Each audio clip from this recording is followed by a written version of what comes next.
Éduquer et prévenir est une émission destinée à partager et échanger sur des sujets de santé. Madame, Monsieur, bonjour et bienvenue dans ce programme consacré à la prévention et à l'éducation.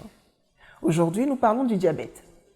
Les estimations de l'OMS indiquaient en 2016 que près de 9% de la population mondiale est atteinte du diabète. La maladie est donc en constante évolution et devrait atteindre plus de 640 millions de personnes d'ici à l'an 2040. Le diabète est de fait un fléau mondial qui nécessite une lutte constante avec la participation de tous. Pour en parler sur ce plateau, deux personnes dont le quotidien est intimement lié au diabète, puisque nous avons à ma gauche M. Serge Ebene du Lions Club d'Ola Eben et à ma droite le Dr Ateba, qui est diabétologue et cardiologue à l'hôpital central de Yaoundé. Avec nos deux invités, nous allons pouvoir explorer cette maladie, mais en amont, je voudrais demander à M. Serge Ebene, qui est le coordonnateur de l'équipe mondiale de service du district 403B1 au sein du Lions Club International. Vous allez nous expliquer ce que ça signifie, tous ces chiffres auxquels on ne comprend pas grand-chose. Voilà. Alors, M. Ebene, quel est le rapport entre le Lions Club International et cette maladie, le diabète? Bien, merci Seth. Je voudrais commencer par présenter notre association qui, cette année, fête son centenaire. Je vais pour cela inviter notre déclaration de mission et notre déclaration de principe. En termes de mission, c'est de donner les moyens aux bénévoles de servir leur communauté, c'est de répondre aux besoins humanitaires, c'est de promouvoir la compréhension internationale. Et comme principe, nous ambitionnons d'être le leader mondial du service. Voilà les deux éléments qui peuvent permettre de comprendre le Lions Club. Mais tout commence en 1917 par un assureur, Melvin Jones, qui s'est posé une seule question, à savoir si les individus mettaient leur talent au service des communautés. Et de cette question, aujourd'hui, 100 ans après, il y a à peu près 1 400 000 personnes qui œuvrent tous les jours pour repousser la misère, pour repousser la pauvreté. Ce sont des lions. Merci M. Ebene pour ces explications. Grâce à vous, on a bien compris désormais l'implication du Lions Club dans le diabète. Et pour comprendre encore plus vos actions sur le terrain, nos équipes vous ont suivi pendant une journée de sensibilisation. Je vous propose qu'on regarde ensemble ce document et ensuite on en reparle sur le plateau.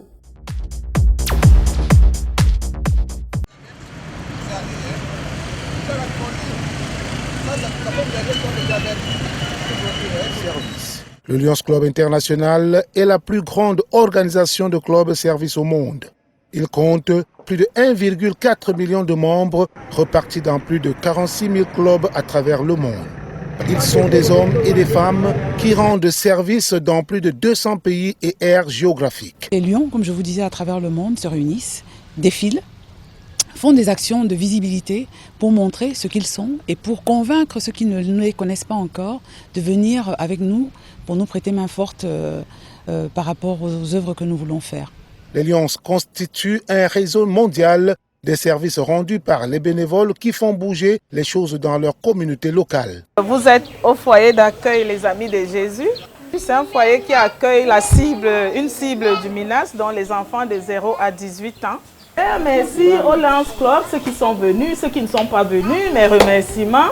Vous allez être en train de mes remerciements et vraiment, je compte beaucoup sur vous parce que quand on entre ici, on ne ressort plus, hein. On fait partie de la famille. Alors, la réussite de ces enfants, notre réussite dépend aussi de vous. Parce que si on sait qu'il y a des gens qui nous appuient, qui sont derrière nous, ça nous galvanise. Nous faisons pour les enfants et pour tous ceux qui sont nécessiteux exactement ce que tu fais, c'est-à-dire que tu leur apportes quelque chose, tu leur donnes un cocon familial, tu leur apportes de l'éducation, tu leur apportes la santé, tu leur apportes la nourriture, tu leur apportes le logement et ça va en droite ligne avec les actions du Lions Club.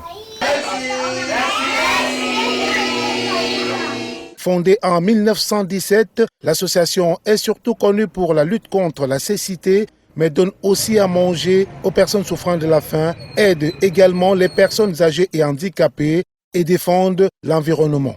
Depuis plus de 50 ans, les Lions Club ont réalisé plusieurs projets dans le monde, en Afrique, au Cameroun et à Douala particulièrement. On peut citer à titre d'exemple l'infirmerie du lycée Jos, le centre pédiatrique de l'hôpital de Bonamoussadi, le centre Orchidée Home à Bonamoussadi, le centre de dépistage de sida à l'hôpital Sébec de Bonabéry, le centre de vaccination de l'hôpital de Bonamoussadi, la banque de sang de l'hôpital La Quintini.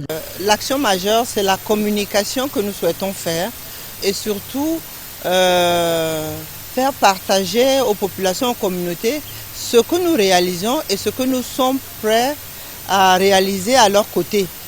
Partout où il y a besoin, il faut qu'ils sachent qu'ils peuvent compter sur les Lions. Les Lions Club rendent service, leur devise étant « Nous servons ». Voilà, c'était le Lions Club en action. On a donc vu concrètement comment vous vous organisez au quotidien pour sensibiliser les populations. Parlez-nous un tout petit peu de cette opération. La devise du Lions Club, c'est « Nous servons ». Et pour ce mandat, notre président international nous invite à œuvrer à travers trois grands axes. La force du nous, donc ce n'est pas une seule personne. Le service, plus il y a la main d'œuvre, plus l'œuvre est importante. La force du service. Le service est notre cœur de métier. Nous sommes là pour servir, nous sommes là à la disposition de nos communautés. Et la force de l'action. L'action, c'est dans la rue, comme vous avez vu. L'action, c'est dans les centres hospitaliers. L'action, c'est dans les écoles. L'action, c'est partout où il y a un besoin. Et chaque fois qu'il y a un besoin, il y a un lion. Merci Serge Béné pour ces explications. Nous avons vu les actions autour du diabète, mais j'aimerais maintenant qu'on aille en réalité questionner le diabète en lui-même. Et évidemment, nous allons le faire avec notre spécialiste qui est sur ce plateau. Alors, docteur Ateba, vous êtes exactement médecin interniste diabétologue, diplômé en cardiologie, et vous exercez à l'hôpital central de Yaoundé, notamment au Centre national d'hypertension et de diabétologie. Exactement. Voilà. Vous êtes donc notre spécialiste aujourd'hui. Pourriez-vous déjà nous parler du diabète dans un premier temps? Qu'est-ce que c'est que cette maladie? Le diabète est une maladie chronique et qui se caractérise par une élévation du taux de sucre sanguin. Et le sucre, ici, c'est le glucose. Et donc, si on prend la définition de l'OMS, ce que nous utilisons, c'est la glycémie à jeun supérieure ou égale à 1,26 g par litre à 2 reprises. Ça permet de poser le diagnostic du diabète. La glycémie, c'est bien le taux de sucre. Oui, taux de sucre. Très bien. Alors, comment est-ce qu'on sait qu'on est porteur de cette maladie, docteur? C'est une maladie qui évolue longtemps sans bruit. Et c'est justement ça le gros souci qu'on a avec le diabète. C'est pour ça qu'on recommande effectivement de se faire dépister. Il ne faut pas attendre les manifestations pour se rendre compte qu'on est diabétique. Parce que tant que le taux de sucre sanguin reste inférieur à 1,80 g par litre, alors il n'y a aucune manifestation. C'est lorsqu'on va au-delà de 1,80 g par litre de sang que le sucre commence à passer dans les pipis. Et c'est en ce moment que la personne se met effectivement à faire beaucoup de pipi.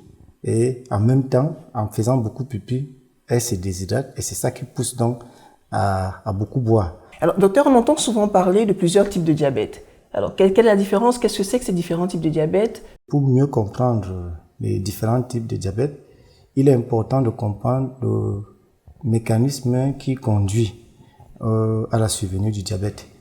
Alors, il faut bien comprendre que le sucre, notamment le glucose, est indispensable au fonctionnement de l'organisme. Et le glucose est utilisé comme source d'énergie, comme le carburant dans une voiture. Et donc, son utilisation nécessite donc la présence d'une hormone ou d'une substance qu'on appelle l'insuline. Alors, cette insuline est produite par le pancréas et elle agit comme une clé au niveau des cellules. Donc, c'est elle qui ouvre les portes pour que le sucre qui est dans le sang puisse entrer dans les cellules et donc être utilisé pour les besoins plutôt énergétiques. Le diabète de type 1, on a une carence absolue en insuline. C'est le seul problème qu'on a chez le diabétique de type 1 et qui représente environ 10% des diabétiques. Et le diabète de type 2, on a deux problèmes. Le premier problème, c'est l'insulinorésistance et le deuxième, c'est effectivement un déficit aussi en insulinosécrétion. Ça veut dire que la quantité d'insuline est insuffisante, mais elle n'est pas inexistante comme dans le diabète de type 2. Et le diabète de type 2 représente donc le plus fréquent des diabètes, donc environ 90% de diabète. Bon. Et aussi, presque le même mécanisme, et on a le diabète gestationnel. celui-là qui ne survient que pendant la grossesse et dont le mécanisme est similaire à celui du diabète de type 2. Et c'est un diabète habituellement qui disparaît après l'accouchement. Donc voilà, résumer un peu les différents types de diabète. Merci docteur pour ces explications. Je vous invite à regarder ensemble un reportage que nous avons réalisé autour de 2 malades. Nous les avons rencontrés à la maison du diabète, c'était à Tinga à Yaoundé. On regarde et on en reparle juste après. Je m'appelle Paul Nkumba. Je suis diabétique depuis 2012. Je suis diabétique de type 2. Je suis Madame Ambomo Laurentine, épouse Mbila, diabétique, hypertendue, enseignante, retraitée. J'ai 66 ans. J'ai commencé à pisser dans la nuit 5 à 6 fois. Bon, je croyais que comme je prenais les taupes, je prenais les coca, je croyais que c'est ça qui me faisait pisser. Mais j'ai arrêté les coca, mais je continuais à pisser beaucoup dans la nuit. Je me levais peut-être 5 à 6 fois dans la nuit. Mon diabète, je l'ai vécu difficilement. C'est-à-dire, je faisais la maladie sans le savoir. Je buvais beaucoup d'eau, j'urinais beaucoup, surtout la nuit. Mais j'ai eu un petit frère qui a eu le diabète avant moi. Il est décédé parce qu'il ne suivait pas les conseils. Il n'a pas été très bien éduqué. Et je pense que c'est le diabète qui l'a tué. Quand maman décédait, on m'avait quand même dit que j'étais prédisposée au diabète, mais je n'avais pas compris ce français. Le diabète étant héréditaire dans ma famille, je ne fais pas 2 marmites de nourriture pour ceux qui sont bien, qui ne sont pas dans cet état, et moi, nous mangeons la même chose. On nous conseille de prendre ce pain complet avec du lait, pas n'importe quel lait, le lait crémé. Il faut prendre aussi du sucre, mais le sucre est diabétique. Il y a les légumes. Quand je fais mes légumes, je ne mets pas l'huile. J'ai constaté qu'après avoir fait la masse, je prends ma glycémie. La glycémie baisse. Il faut toujours que je fasse la glycémie, le cycle glycémique, quand ma glycémie est élevée, surtout.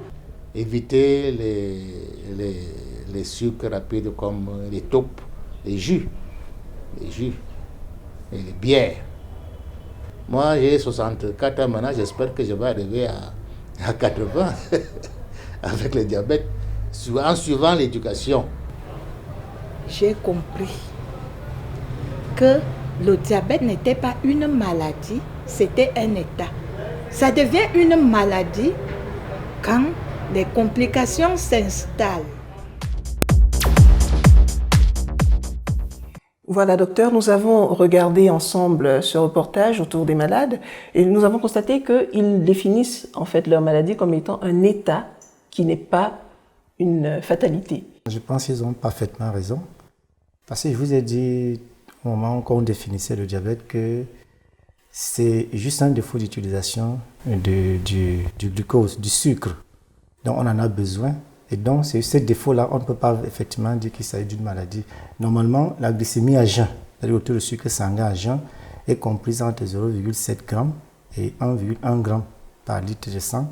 Et également la glycémie postprandiale, ça veut dire que 2 heures après le repas, elle doit normalement être chez quelqu'un qui n'est pas diabétique inférieure à 1,4 g par litre de sang. Donc, si on ramène le taux de sucre effectivement à ces valeurs, alors il n'y a aucun problème. On peut faire 100 ans, 200 ans sans problème. Merci Dr Ateba pour ces explications. Alors je vous suggère qu'on aille ensemble regarder un reportage qui nous parle justement de l'impact de l'alimentation sur le diabète. Je suis Madame Fongan, épouse Temfa, Thérèse Aloïse. Je suis diététicienne. La diététicienne, c'est la spécialiste de la valeur nutritionnelle des aliments, mais surtout des régimes alimentaires à conseiller aux patients. Socrate disait déjà à son époque que ton aliment soit ton médicament. Et moi, j'ai l'habitude de dire à mes patients, votre corps vous rend en beauté et en santé ce que vous lui apportez en nutriments. Les nutriments, c'est les éléments que notre organisme tire de la nourriture que nous consommons. Donc, quand nous avons consommé des aliments, au final, ce que nos cellules utilisent, c'est les nutriments. Et le nutriment mis en cause ici dans le cas du diabète, c'est le sucre. C'est vrai que manger, c'est l'un des plus grands plaisirs de la vie et que dans le cas du diabète, il y a quand même des interdits. Bon, mais à côté, il reste beaucoup de choses que nous avons le droit de manger. On peut bien se faire plaisir. Vous avez ici tellement de légumes et sur notre marché, on a tellement de légumes, tellement de variétés de légumes que vous avez juste l'embarras du choix quand vous vous rendez sur le marché. Donc, quand on vous recommande de faire la part belle aux légumes, il y en a suffisamment en variété sur nos marchés. On a des feuilles comme le 600, le folon, le zome. On peut accompagner des grillades, du poisson à la braise, du poulet à la braise. Et donc, être diabétique, ce n'est d'aucune façon une fatalité. Tous les féculents sont autorisés, mais il faut toujours les accompagner de légumes. Et comme collation, on peut avoir du pain complet. Là, je suis en train de prendre du thé avec du pain complet. On peut aussi avoir du pain au sésame. Maintenant, en ce qui concerne les sucreries, ici par exemple, nous avons des palmiers. C'est très sucré, donc c'est le genre d'aliment que le diabétique doit éviter. Quand vous êtes diabétique et obèse, il faut absolument perdre les kilos parce que l'obésité, c'est un facteur aggravant dans le cadre du diabète. Le diabète en lui-même n'est pas très dangereux, mais c'est les complications du diabète qui sont le plus à redouter. Or, si vous suivez bien votre traitement et votre régime, vous allez repousser, retarder autant que faire se peut toutes ces complications. Vous pouvez même vivre toute votre vie sans jamais passer par les complications du diabète. Docteur, est-ce qu'on peut dire également que le diabète finalement n'est pas si compliqué que ça parce que ces fruits et légumes sont à la portée de chacun, de tous. Il ne s'agit pas d'être forcément très riche pour pouvoir avoir une alimentation saine. Alors, ça veut dire qu'il faut amener le patient non seulement à bien vivre, mais à bien gérer son diabète. Donc, nous ne sommes que des accompagnateurs. C'est pour cela qu'il faudra que le malade soit éduqué sur l'importance de l'activité physique, l'importance du régime, l'importance également de la surveillance, donc l'autosurveillance de son diabète lui-même. C'est pour cela qu'on leur recommande d'avoir le lecteur glycémique, les petits appareils, ou avec juste une petite prise de sang. Tout le monde peut faire cette prise de sang avec son lecteur. Est-ce que les appareils qui contrôlent la glycémie, est-ce que ceux qui contrôlent le pouls sont à la portée de chaque citoyen? C'est effectivement ça le grand problème. Et donc, continuer à attendre la mort au Lions Club, si on peut effectivement aussi regarder ce volet-là, si tous les patients peuvent avoir leur lecteur glycémique normalement. Oui, le Lions Club investit dans des centres hospitaliers pour mettre des dispositifs qui permettent notamment aux patients démunis de pouvoir faire leur dépistage. Et d'ailleurs, même pour certains patients, nous offrons des kits de dépistage. Vous voyez que la prise en charge du diabète, elle n'intéresse pas que le sucre. C'est des patients qui ont d'autres facteurs de risque cardiovasculaire, ils sont hypertendus, ils ont plutôt des dyslipidémies, dont notamment l'excès de cholestérol. Oui, tout ça contribue à aggraver le risque cardiovasculaire chez le diabétique. Donc, ils doivent également prendre tous ces médicaments. Ça coûte effectivement cher. Et le besoin en œuvre est important. Nous sommes à la recherche de la main-d'œuvre, nous sommes aussi à la recherche des contributeurs. Le temps que vous nous donnez, sont tous ces éléments que nous mettons ensemble pour pouvoir repousser cette maladie. Merci, Monsieur Benet. Alors, docteur, dites-nous, quels sont les comportements à risque qu'il faudrait éviter? Bon, les comportements à risque d'obésité, donc le surpoids. Ça, il faut véritablement éviter le surpoids. Il faut éviter d'être sédentaire. Donc, il faut véritablement que les malades comprennent que le régime le régime est important. Je vous propose qu'on retourne à la maison du diabète à Tinga pour voir de quelle manière cette association lutte pour la prise en charge du diabète.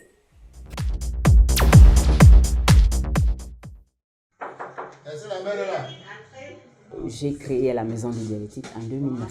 Ça fait 8 ans. Parce que l'éducation est la pièce maîtresse de la prise en charge du patient diabétique. S'il ne sait pas pourquoi il doit prendre les médicaments, il va prendre pendant un temps, il va abandonner.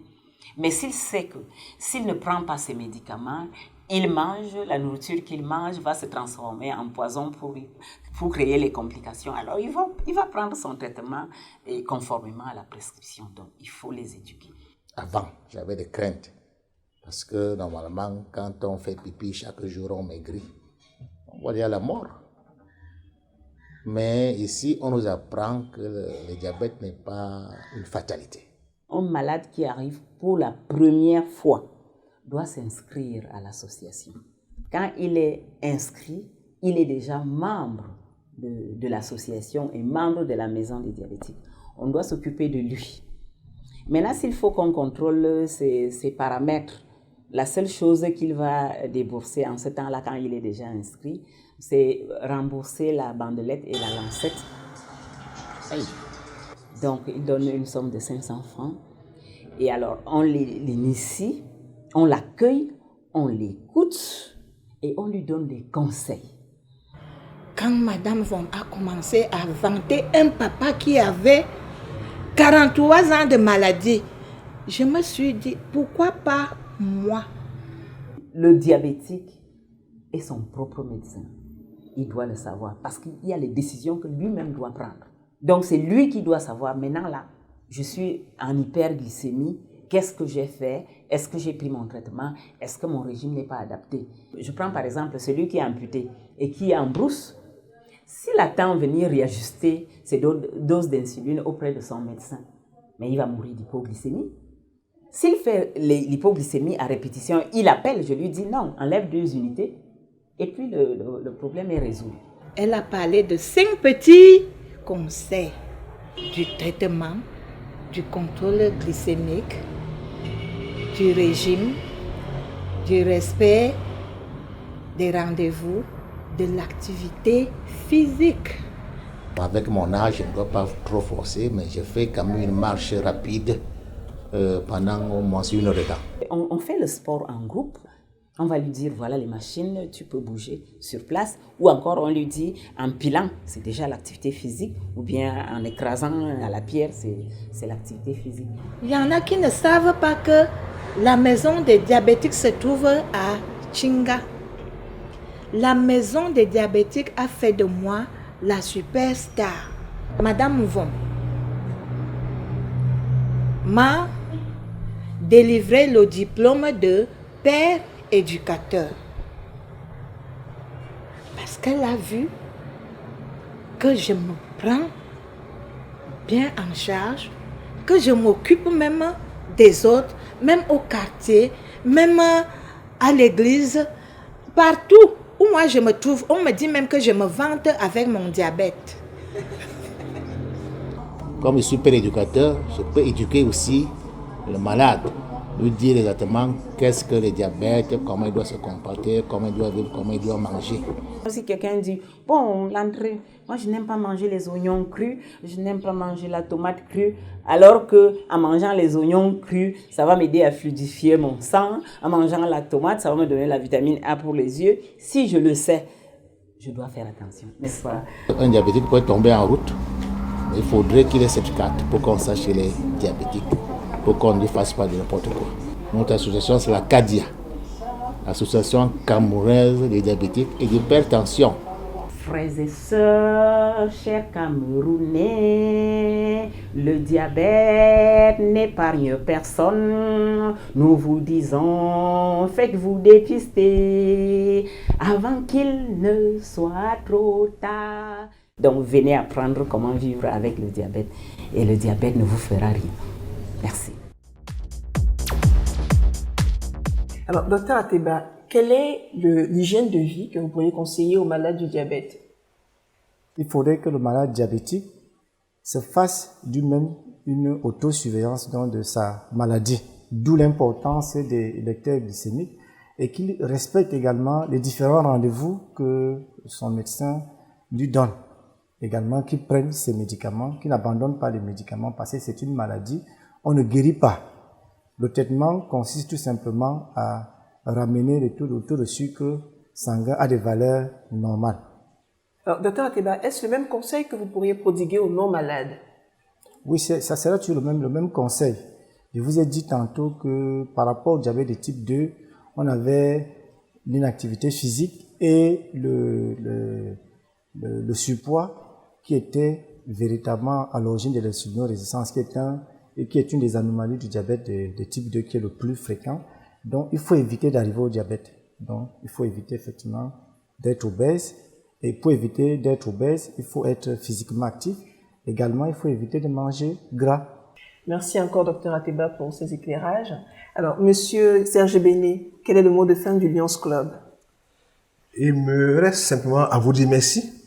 Merci pour le temps que vous consacrez. Il est important pour cette sensibilisation. Les lions, quant à eux, se battent tous les jours, soit à travers l'information, soit à travers la prévention, soit à travers la détection, soit à travers le support. À nous, les amis lions, la force du nous, continuons notre travail. Merci monsieur Ebene, merci au Lions Club également de votre présence sur ce plateau. Merci docteur Ateba d'avoir accepté notre invitation. Merci à vous, chers téléspectateurs, de nous avoir suivis. Vous en savez autant que nous aujourd'hui sur le diabète. Alors n'hésitez pas à vous faire dépister pour qu'ensemble on combatte ce fléau qui n'est pas une fatalité. À bientôt.